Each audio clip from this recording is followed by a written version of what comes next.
जम्मू कश्मीर के अंदर सरकारी स्कूलों में बच्चे वापस लौटे और अगर किसी ने गलती से स्कूल छोड़ा है या मुआशी तौर वो कमज़ोर है, इकोनॉमिकली वो वीकर सेक्शन से आता है, स्कूल नहीं जा सका है, तो उन बच्चों को वापस स्कूल लाने के लिए या ड्रॉप आउट रेशियो को कम करने के लिए बड़ी कोशिशें हुई। तलाश नाम की एक मुहिम भी हुई, एनरोलमेंट ड्राइव भी चली, स्कूल चले हम इस नाम से भी प्रोग्राम चले, लेकिन इसके बावजूद भी हालात सुधरते हुए नज़र नहीं आए।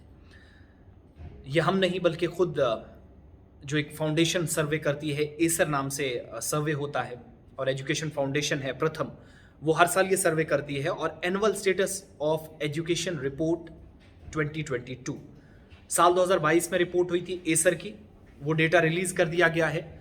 और उन रियासतों और उन यूटीज़ में जम्मू कश्मीर भी है जहां पर बच्चे अभी भी स्कूलों से बाहर है और एनरोलमेंट ड्राइव होने के बावजूद भी तादाद बच्चों की कम हो रही है जो स्कूलों की तरफ जा रहे हैं। कैसे? डेटा बताता है कि 2018 में 58.3 58.3 बच्चे जो थे वो स्कूलों में एनरोल थे, लेकिन 2022 में 55.5 यानी तकरीबन 3 से 3.5% बच्चे कम हुए हैं जो स्कूलों की तरफ नहीं गए, एनरोलमेंट नहीं हुआ। इन बच्चों की उम्रें 6 से 14 साल तक है। 2006 से 2014 तक क्या हुआ कि ये सिलसिला जो है मजीद नीचे चलता गया सरकारी स्कूलों के अंदर, और सरकारी स्कूलों पर ये एक तरह से सवाल भी है, इंतजामिया पर, महकमा तालीम पर सवाल है।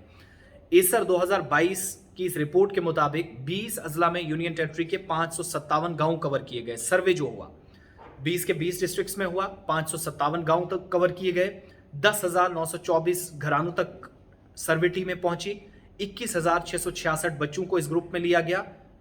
एज ग्रुप जो है 3 से 16 साल, सबसे ज्यादा तादाद जो है वो 6 से 14 साल तक, लेकिन 3 से 16 साल तक के बच्चों को उन पर सर्वे हुआ और 616 डिस्ट्रिक्ट्स के अंदर पूरे मुल्क में ये सर्वे किया गया, जिनमें 20 जम्मू कश्मीर के भी हैं। 19,060 गाँव में, दूर दराज गाँव देहात के अंदर हिंदुस्तान में ये लोग पहुंचे सर्वे करने के लिए। 3,74,544 घरानों तक पहुंचे, 6,99,597 बच्चों तक पहुंचे जिनकी उम्रें 3 से 16 साल है। अब इसी के अंदर जम्मू कश्मीर भी है जहां 20 डिस्ट्रिक्ट्स में कुल मिलाकर इस सर्वे रिपोर्ट के मुताबिक 10,924 घरों तक पहुंचा गया। 20 डिस्ट्रिक्ट में 557 गांव में पहुंचे। उसके बाद पता चला कि जिन बच्चों की उम्रें 6 से 14 साल हैं, सरकारी स्कूलों में पढ़ते थे, 2018 में 58.3% बच्चे स्कूलों में एनरोल्ड थे, लेकिन 2022 में 55.5 तक पहुंच गई है। और ये एनरोलमेंट जो है प्री एज ग्रुप का नीचे आया है, जिसका मतलब है कि बहुत सारी कोशिशें की गई लेकिन नाकाम साबित हुई। इसी तरीके से अर्ली चाइल्डहुड एजुकेशन जो स्टैंड्स है वो तकरीबन 2022 में 78.3 है। एनरोलमेंट जो प्री प्राइमरी एज ग्रुप का 3 से 16 साल तक का बताया जाता है, 2018 के मुकाबले कोई ज़्यादा बेहतर नहीं हुआ। लेकिन जम्मू कश्मीर में जहाँ पर 3 साल की उम्र के बच्चे जिनकी उम्रें 3 साल के आसपास थी, तकरीबन 64%, 64 पॉइंट के आसपास यानी 63.6% बच्चे आंगनवाड़ी सेंटर्स में आए। 2018 में ये तादाद 56.7 थी। यहाँ पर कामयाबी इंतजामिया के लिए है, आंगनवाड़ी सेंटरों में 56 से 64 तक पहुंच गए। लेकिन आंगनवाड़ी एनरोलमेंट जहां पर 4 साल के बच्चे की या इससे ज़्यादा बच्चे की उम्र है, तो 2018 में 31.8 थी, 2022 में 39.4, यानी यहाँ पर भी थोड़ा सा इंप्रूवमेंट है। इसी तरीके से 8वीं जमात तक के जो बच्चे हैं, प्राइवेट ट्यूशन क्लासेस जो हैं वो 8.8% पहले अटेंड करते थे, अब 14% तक पहुंच गए हैं। और जम्मू कश्मीर के अंदर तमाम बच्चे जो 5वीं तक स्कूलों में, चाहे वो सरकारी या प्राइवेट इंस्टीट्यूशंस में हो, जो 2री से 5वीं तक तकरीबन जो तादाद थी वो आज के वक्त में इन आदाद शुमार के मुताबिक 14% तक पहुंच गई है जो ट्यूशन पढ़ते हैं।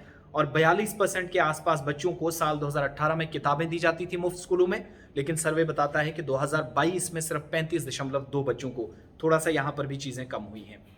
इसी तरीके से रिपोर्ट बताती है कि बच्चों की जो तालीम का मयार है वो पहले के मुकाबले बेहतर करने की कोशिश हुई है। टेक्नोलॉजी का सहारा लिया गया, स्मार्ट क्लासेस हुई हैं, टैब्स का इस्तेमाल, कोविड के दौरान हमने ज़्यादा इस पर फोकस देखा, ऑनलाइन क्लासेस पर, लेकिन ज़्यादा चीज़ें दुरुस्त नहीं हुई हैं।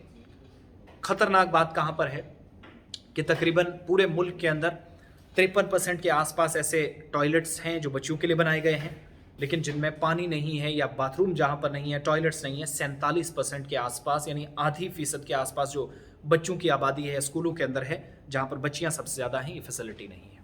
यह हम नहीं, एसर की प्रथम की जानिब से जो NGO है फाउंडेशन है, एजुकेशन फाउंडेशन है, उसने सर्वे किया है और वो बताता है कि जम्मू कश्मीर के अंदर एनरोलमेंट ड्राइव भी चली, तलाश मुहिम भी, तलाश यानी तलाश के बच्चों को लाया गया स्कूलों की तरफ, लेकिन कोई खास तब्दीली नहीं। सरकारी स्कूलों पर शायद ये एनरोलमेंट ड्राइव और बेहतर की जा सकती है। अब असातिज़ा को यहाँ टारगेट तो नहीं किया जा सकता, टीचर्स को, क्योंकि उनका काम एनरोलमेंट ड्राइव बढ़ाना नहीं है, उनका काम है पढ़ाना। इम्प्रूवमेंट वहाँ पर हुई है, ऑफलाइन क्लासेस भी लगी, ऑनलाइन भी। कोविड में 11 लाख बच्चों को ऑनलाइन क्लासेस में पढ़ाया, मुफ्त में बच्चों को पढ़ाया। टीचर्स यहाँ पर हमेशा स्टैंड बाई रहे गवर्नमेंट के साथ। लेकिन अगर कहीं पर कमी है तो अभी भी बच्चे ये जो बाहर हैं इनको वापस स्कूलों में लाने के लिए मज़ीद कोशिशें, मज़ीद इकदाम उठाने की ज़रूरत है। अगर ऐसा नहीं होता है तो शायद वो दिन दूर नहीं, ये तादाद 50% से पार हो जाए जहाँ पर बच्चों की एनरोलमेंट ड्राइव हमारे स्कूलों के अंदर प्राइवेट और गवर्नमेंट्स में कम हो।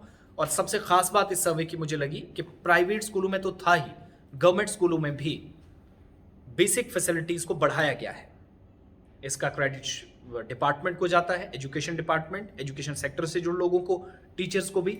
लेकिन एनरोलमेंट ड्राइव क्यों कम हो रही है, ये बड़ा सवाल है। इसका जवाब इंतजामिया खुद तलाश रही है मुख्तलिफ स्कीमों के तहत, लेकिन 100% अभी हम कामयाब नहीं हुए, इस बात को मानकर चलिए।